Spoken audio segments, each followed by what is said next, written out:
My name's Dario Orlando. I'm with Steeda Autosports, and here we have a 2001 Mustang. And boy, was this a great car and a great era for Steeda. This is the first time that we worked with Ford Motor Company on the technology initiative that was spearheaded by Jack Nasser, the CEO of Ford Motor Company. And with that being said, what the aftermarket did is it gave the OEs brand excitement. And boy, did this car give brand excitement. At the time in 2001, we worked with Ford on the technology initiative in engine calibration, which we shared and worked with both Ford and the aftermarket so we could give the performance needed that the aftermarket was striving for. So this vehicle back in 2001 produced over 400 horsepower and 380 foot-pounds of torque approximately. We called it the race car in street clothes.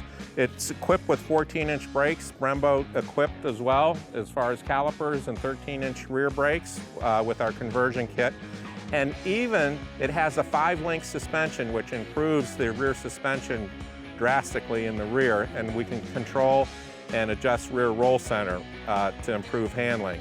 But this car is amazing. It comes with a 2000 Novi Supercharger, about 10 pounds of boost. I mean, it is quick. I mean, it is as fast as you could ever imagine.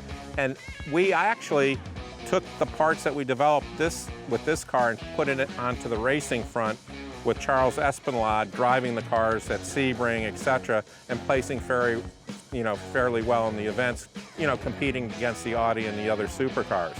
But this car gave us so much as far as learning what we could do as far as performance for the aftermarket. Okay, let's take a quick look underneath the hood here and see what we have. Well, we have our hood prop-up kit here, which we still manufacture for the later Mustangs, which was a great idea even back then as well as today. It incorporates our strut tower brace, which was one of the first products Steeda ever started to manufacture. And there we can display the Novi 2000 Supercharger with the high flow intake from Ford Racing, which they did a marvelous job engineering. And then the 2-valve engine, which, back then everybody was a little leery of it, but it really did hold up very, very well, especially 400 horsepower. We did build a bottom end for this with a steel crank and forged connecting rods and pistons. But it really gave us a lot to venture out into new products with our caster camber plates, our pulley accessory kit for the Supercharger so the belt doesn't slip, etc. But also it incorporates, we worked with C&R Radiator back then to develop a cooling system for the additional horsepower, because as we know, energy is heat, so that it displaced the heat very well, and the temperature is at race speed. Like I said, this was a race car basically in street clothes. She'd run about 195, 200 all day long, especially in the summer heat at Sebrings. And here we have the 14-inch rotors with the 4-piston Brembo calipers, which we worked with Ford Brake Engineering, on the development, which was great, working with the different pad compounds, etc. And then, moving to the rear, we developed a different caliper bracket to incorporate a 13-inch rear disc brake, which really kept the car really well balanced. And as you can see, looking at the front tire, we're running a little bit of negative camber. We're running about 2.5 degrees negative camber.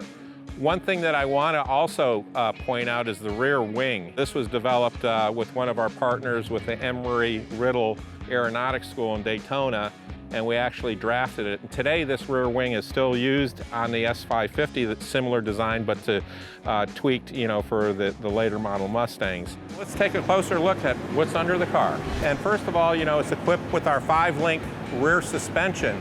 And the beauty of that is we parallel the upper arms, we run a panhard bar, and it's an adjustable rear panhard bar that can be adjusted evenly up and down. Therefore, you can adjust the rear roll center, which if you're really one of those guys into handling, it's really important to be able to do that, because you can actually dial in oversteer and understeer a bit with adjusting the rear roll center. Also, it has our adjustable weight jacker, control arms in the rear, which the beauty of that is we can adjust the ride height and corner weights at the same time. Furthermore, it has our adjustable rear stay bar, which we used throughout the early days of the Fox body all the way to the end of the Fox body, and it's an adjustable rear bar that's additional to the factory bar. And it was endorsed, and Boris said loved it, especially when we won the Grand Am race in Texas in '96 with our '95 Cobra R. That is one of our #1 selling rear adjustable stay bars for this Mustang. And believe it or not, we worked in conjunction with Ford Motor Company to design that stay bar to be effective. Also, so we talked about the 5-link, the lower control arms, which are adjustable, the adjustable rear stay bar, and furthermore too, with the 5-link, you can adjust your pinion angle as well. So it's a whole win-win situation. Moving towards the front, we have our frame rail connectors that are bolt and welded in. We move into our extended ball joint on the lower control arm, and we use the extended ball joint to bring the roll center back up to improve the roll access, because when we lower the car, the roll center actually goes into the ground. And then we move up to our front sway bar, our adjustable caster camber plates all the way up to the top, and with our strut tower brace. And then let's go take it for a ride. Here we go with the 2001 Steeda Mustang, 400 horsepower. Just gonna take it. What's really nice is the drivability on this car is phenomenal because of the relationship at the time with Ford with the technology initiative. And I mean, tip-in throttle is phenomenal. And these cars can be built today. I mean, if you want to take your 2001 Mustang and turn it into a road rocket, you can. We still have all the parts available to actually duplicate this car. And boy, this car is going to be in the Steeda stable forever because it's such a great package. The ride quality is phenomenal. It's equipped with Tokiko dampers, but we have the alternative in our damper today because the Tokiko dampers are no longer available. But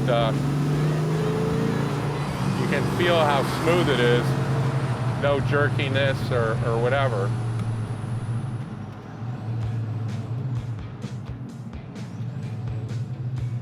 And what a great car. I mean, smooth, way ahead of its time, no NVH, no gear whine. It just rocks. And I'm really proud of what the team at Steeda and the relationship with Ford at the time, what we developed for the aftermarket.